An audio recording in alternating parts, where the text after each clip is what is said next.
Ma'am. There we go. All right, Good to go? I'm good to go. All right. Hey, everybody. Welcome back to the Art of Losing Your Butt and Finding Your Why. I'm Doug. And I'm Christy.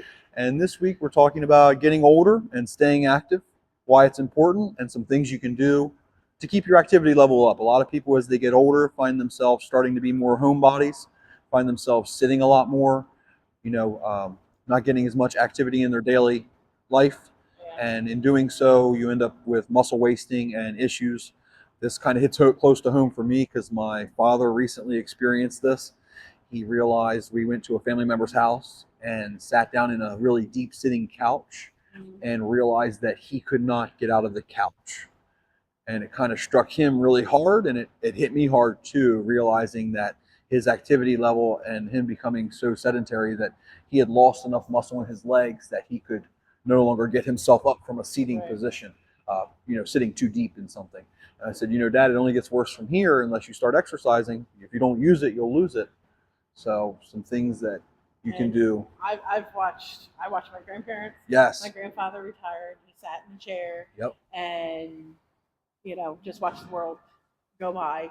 Yep. And wasted away. My parents are doing it. It happens. And the worst thing is, especially with tall men, you sit there and they get these recliners. The recliners make you do this.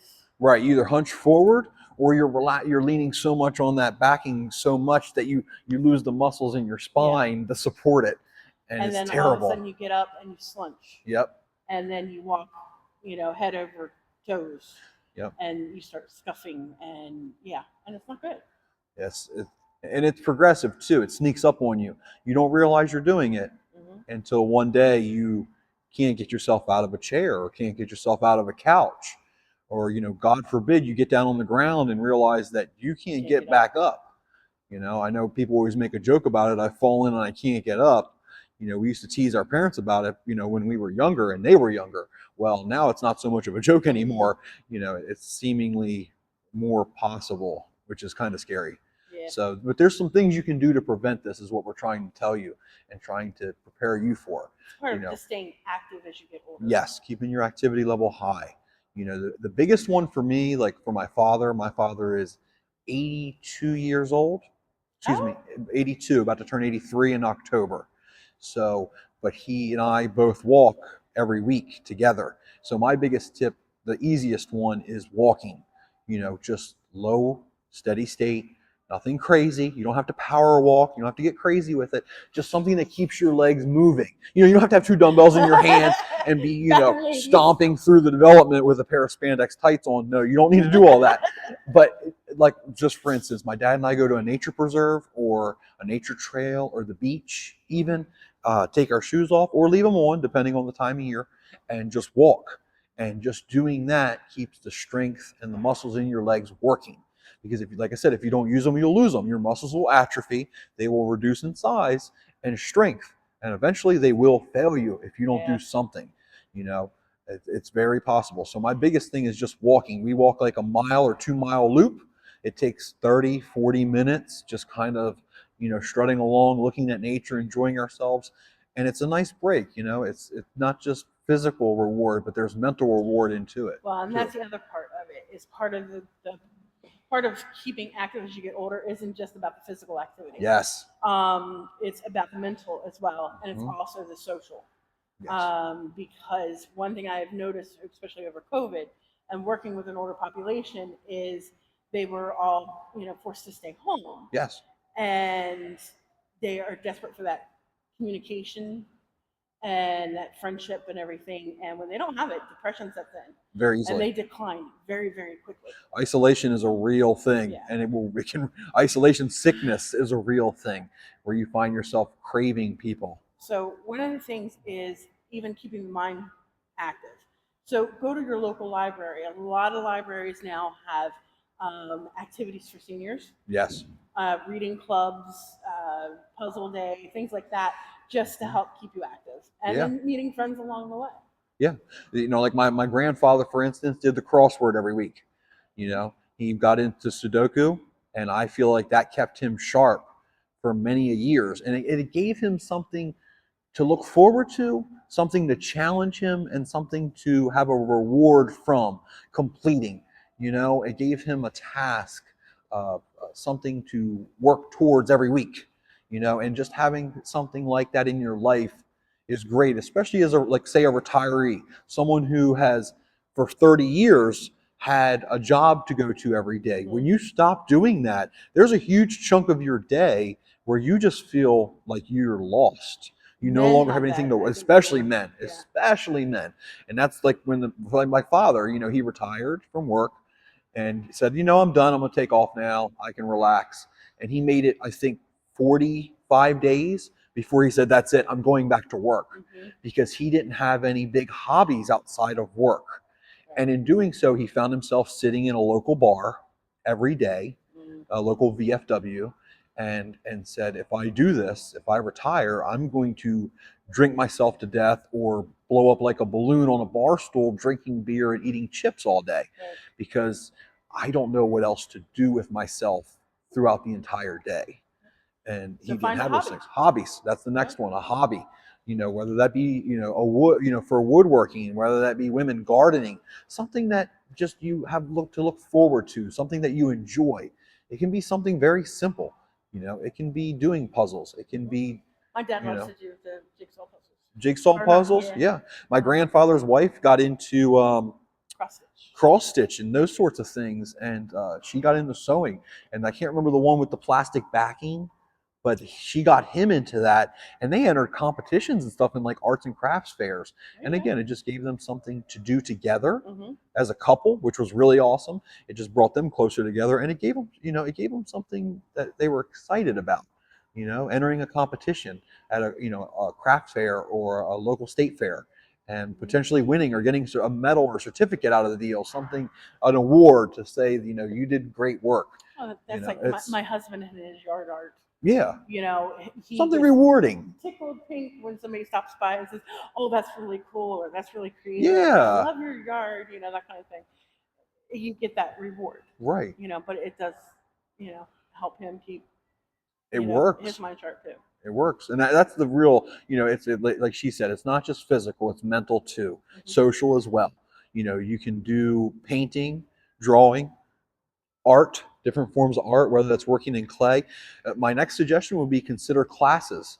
There's all kinds at your local community college, at your local library. There's all sorts of amazing senior centers around here. Like in Delaware, we have the Cheer Center. That's awesome for that, where they have, a scrapbooking day or a, clay molding, doing different clay figurines and vases and stuff where you get to throw clay for a day. Just neat little classes you can do. And a lot of this stuff is free, and this also goes for everybody, really, because a lot of this stuff is available for everybody, not just seniors out there. You'd be surprised how many free activities there are that you can get into that are awesome and fun.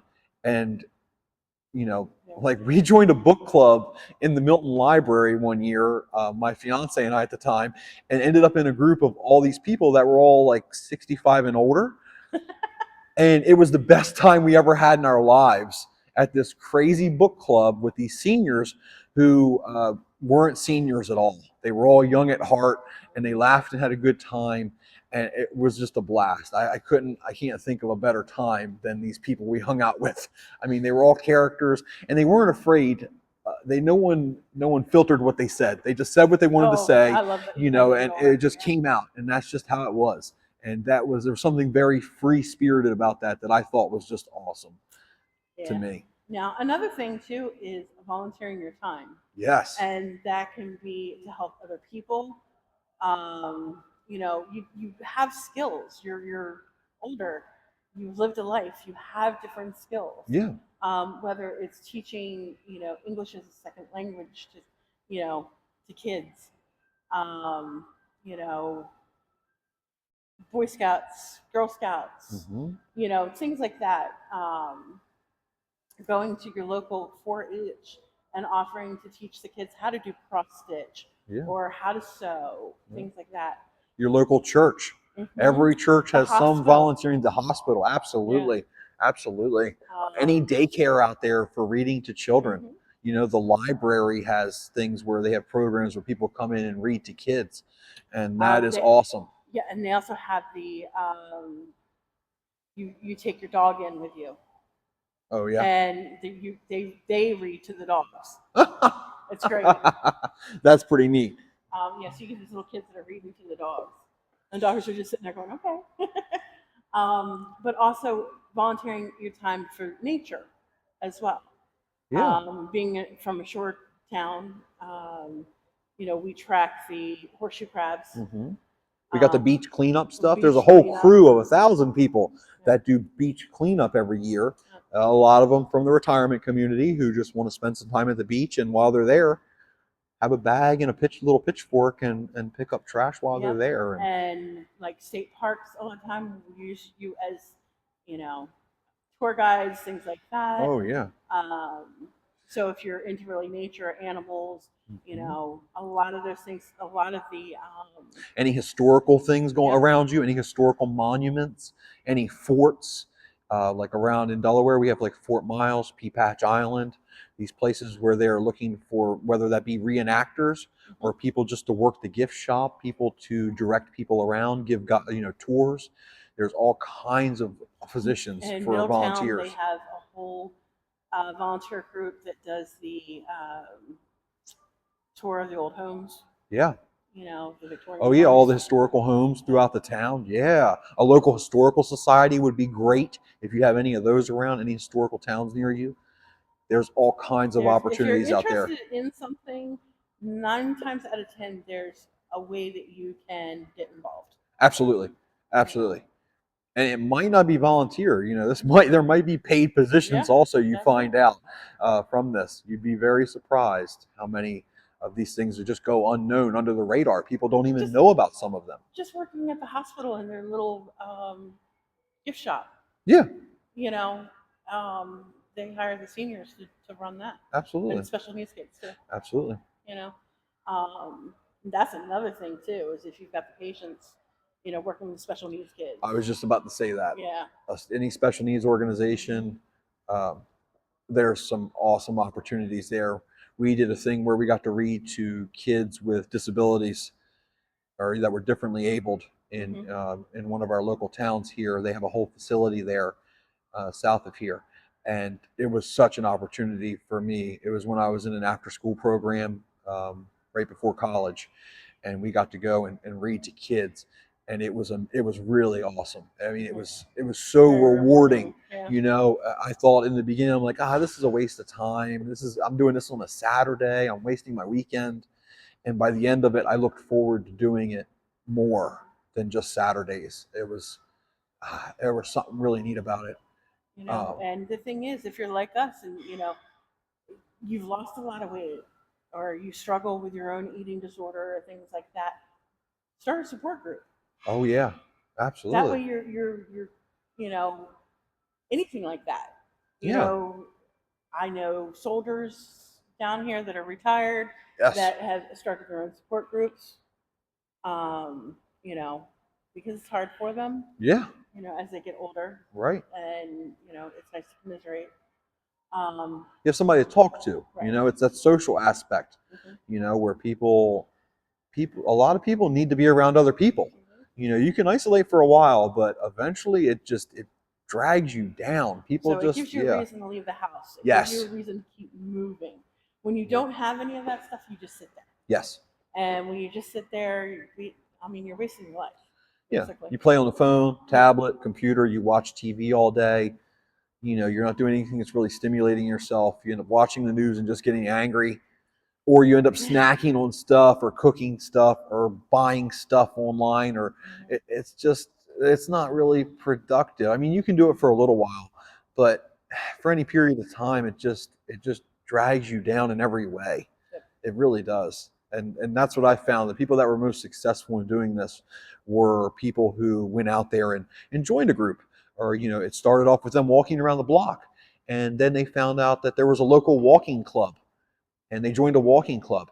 And I say that because there's a local development around here called Independence, and it's this whole community of homes full-size homes where it's based around people that are, I think, 60 or older, and it's to keep older adults active.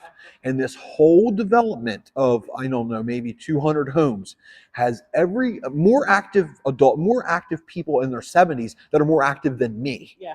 I mean, we cooked Pickleball. food. Yeah, we cooked food for these people at one of their houses, and they were talking about having a walking club at 5:30 in the morning. They were going for a walk at 5:30, and they were meeting for a swimming class at 7:30, and then they had breakfast together, and then they were doing pickleball at noon, followed by lunch. And these people, were 80 years old, and they had a whole schedule planned out every day of the week, with like Sundays going to church together, and it amazed me.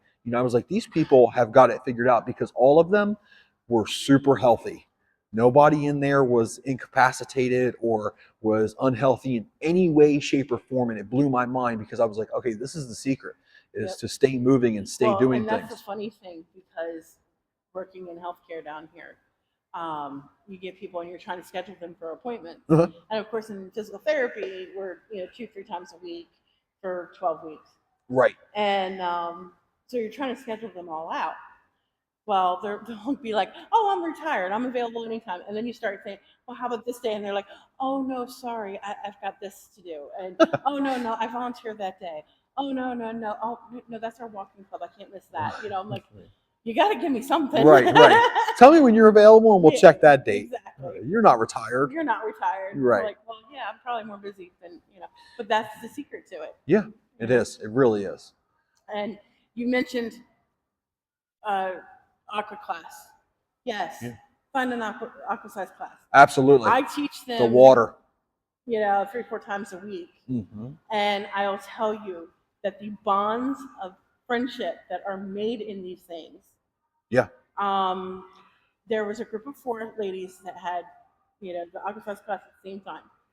And for probably about 6 months. Mm-hmm. And they now go to a local pool, and they're still doing exercises together outside of the class. Outside of the class. Right. Yes. So it only grew. It only Yep. grew and flowered from there and Mm-hmm. prospered. Yeah, that's awesome. And that's what you'll find out is it starts small, and then it becomes so much more. Like she's saying, you start with an aqua class doing, pool exercise with a group of, I don't know, 5, 6, 8 people, whatever, however big it is. And you end up becoming so close with these people that you end up going to lunch together. Mm-hmm. And then that becomes, you guys joining. I got really upset because one of my groups I have during the week, they all had chef-inspired dinner. One of their husbands was a chef. Oh, okay. And he did this whole gourmet dinner and everything. I'm like, where was my invite? Right. They're all like, well, you live with a chef, so you're good. I'm like, oh. Thanks. Yeah. Hey. And that's the secret. It really is. It starts small, and then you add from there, and you'll be surprised. But the worst thing you can do is just sit around and do nothing. That statement that I learned through all of this, one of the biggest things is I always heard that cliche saying that, a body at rest stays at rest and a body at motion stays in motion. But it really is true. Once you stay somewhere and do one thing for so long, it becomes homeostasis. Your body likes to stay there. Mm-hmm. It's become comfortable, it's acclimated to it, and it doesn't want to change. So whether that's laying around all day, and then all of a sudden it's terrible for you just to go out front and get the mail out of the mailbox. Yeah. It's the same way. Once you start moving and your body becomes used to it, your body's just going to want to keep doing it, and you just want more. And it's amazing. You would be really surprised how much change I've seen in people once they've started doing activities. Yeah, it's like the lady.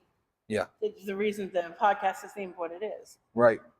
Right. This time last year, I was out there walking every morning at 6 o'clock in the morning. Yep. To get my steps in for competition. Mm-hmm. And every morning she would take the dog out. She wasn't walking the dog. She was just taking the dog out to go to the bathroom. Right. And she would every day, I need to exercise, but I should lose weight, but how can I do this? But I finally got so tired of it that I said, when you lose your butt and figure out why you need to do all these things, call me. And I handed her a card. I have yet to hear from this woman. Yeah. But it's okay. But that's where the inspiration for the The art of losing your butt. So the name of this whole podcast is that everyone in life has this the same phrase that this is podcast's name. Everything in their life, what holds them back is the buts. Mm-hmm. You know, if we haven't explained it to you now, we'll explain it to you right now. That everyone in life wants to do this, needs to do this in their life, and everyone will talk themselves out of it with a but. Mm-hmm. I need to get my life together and start exercising and eating better, but I don't have time for it. You know, I need to make more money, but I don't have time to find another job. And if you just focus on the why, you know, and start planning and just set a little time aside and work towards it Well, a little bit at a time, you know. first of all, if it's that important to you, you'll find the time. You'll find the time. Exactly. So if you can't find the time, then it's not important to you. Right. You have to examine why it's not important to you. Right. So if you're happy being, 400 pounds and on medication and sitting on your butt and you don't want that, okay, that's your life. Yeah. But don't say, I should do this, but. Yeah, I mean, Oh, no. the point is, you get comfortable, Yeah. you know. People get comfortable in where they're at. It's the same thing of your body becoming in a state of homeostasis. It's the same thing with your life. It's the same like the situation that I've been in. I've been comfortable in a job where I'm not making a lot of money, but I'm not starving and broke. So the need exactly hasn't been there for me to change my career. But I do need to, because I need, you know, to live my life, and I need to afford the things that I want to afford, like a home, you know, and I don't want to be renting for the rest of my life. And now all of a sudden, it's like if you just start putting a little bit of energy towards it, a little bit of time, you'd be surprised. Now all of a sudden I have 2 jobs, 3 jobs, you know, I'm saving money, I have a savings account, I'm getting somewhere. And just those small little steps ahead over time will get you so far ahead to a point where you'll look back and you'll go, oh, look at how far I've came. Yeah. It's just like anything else. You start off exercising, you start off slow. You do, you know, a quarter mile, a half a mile, 3/4 of a mile. And then all of a sudden, one day you realize you've walked 2 miles, you turn around and you go, oh my God, look at how far I can go now. It's the same thing with anything. You start slow and it builds. When it happens slowly like that, you kind of forget. Yeah. And sometimes you have to take that look back, Mm-hmm. To see how far you've come. Yeah. Because, I mean, I did that recently. It's like something came up in my life, and I'm like, well, wait a minute. Oh, crap. In the last 3 years, I competed, which I wanted to do. I did that. I bought my house at the beach. I did that. Right. I'm working in physical therapy, which I always wanted to do. I'm a trainer now. So all these things, and they all happen pretty quickly once I put my mind to it and put the fear aside. Right. Right. And so, there's always new fears that pop up. Oh, absolutely, absolutely. That's another thing. It holds people back is the fear, the uncertainty. A lot of times, like I said, comfortable, and you know what's going to happen every day. That is very easy to get stuck in that rut. It really is. Because it's comfortable. You know how it's going to go. Even if it's miserable, it becomes comfortable. Absolutely, absolutely. Like I said, homeostasis. Yep. You could be in a position where you really don't like it, but you learn to be okay with it. Like I said, I was 430 pounds and I was perfectly fine with that because nothing was exactly holding me back at the time that I thought. And then it crept and it crept up my weight until that one day I stepped on a scale and the scale said that it was broken. It couldn't measure me. And I flipped the scale over and realized that I was in excess of 430 pounds. And it's like someone hit me with a brick. It was almost like I hit myself over the head with the scale. Yep. It hit me that hard that I was like, oh my God, this is going to kill me. And I hate the fact that I have to say that it took me getting to that point to change. But for some people, it takes getting to that point. Some of us are hard-headed. Some people have to get right to an event horizon before disaster. Before they will be, willing to change or accept the fact that a change is needed. And some people, it takes an actual emergency. Like it takes someone getting a mild heart attack or a mild stroke for them to change. You know, I'm sure I've been warned by doctors before that I weigh too much. I know I have, you know, and the only thing was I didn't have any health consequences yet, you know. So in my eyes, in my brain, this was perfectly fine because it's not hurting me. Fat. It's not hurting me, you know. But eventually it's going to. And it's the same thing with this. You know, if you sit around every day, it's going to seem okay because it's not affecting me in any major way. Everything's fine, you know. So I watch a little bit of TV, I eat a little too much food. And then a year later of going down the wrong path, you realize you can't stand up straight anymore without your back hurting. You can't walk any more than a quarter mile without being out of breath. And you've gained 40 pounds. And you go, oh no, you know. But like I said, it's all about waking up every day and trying to make the right decision. And, you know, start slow.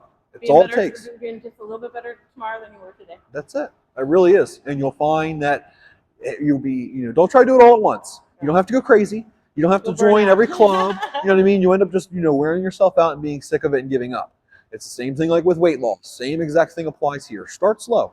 You know, start walking around the block every day. Nothing crazy. Take the dog for a 30-minute walk. You know, after each meal, take a 10-minute walk around the block. Nothing crazy, something small. And you'll find it building from there that you learn to love that. You learn to look forward to it. And then you just want to add more. And then you join a club. And, you know, then you find yourself volunteering at the local church 3 days a week. And before you know it, you have a full schedule.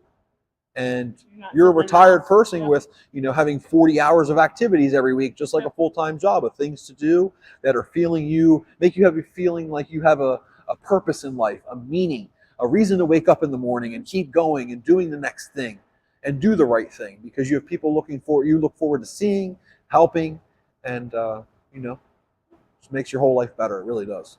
So that's our wrap up, I guess, on why you should stay active and how to stay active as you get older. That's it, folks. All right. If you have any comments, leave them below. Please feel free to share, like, subscribe, and we'll see you guys next week. Bye. See ya.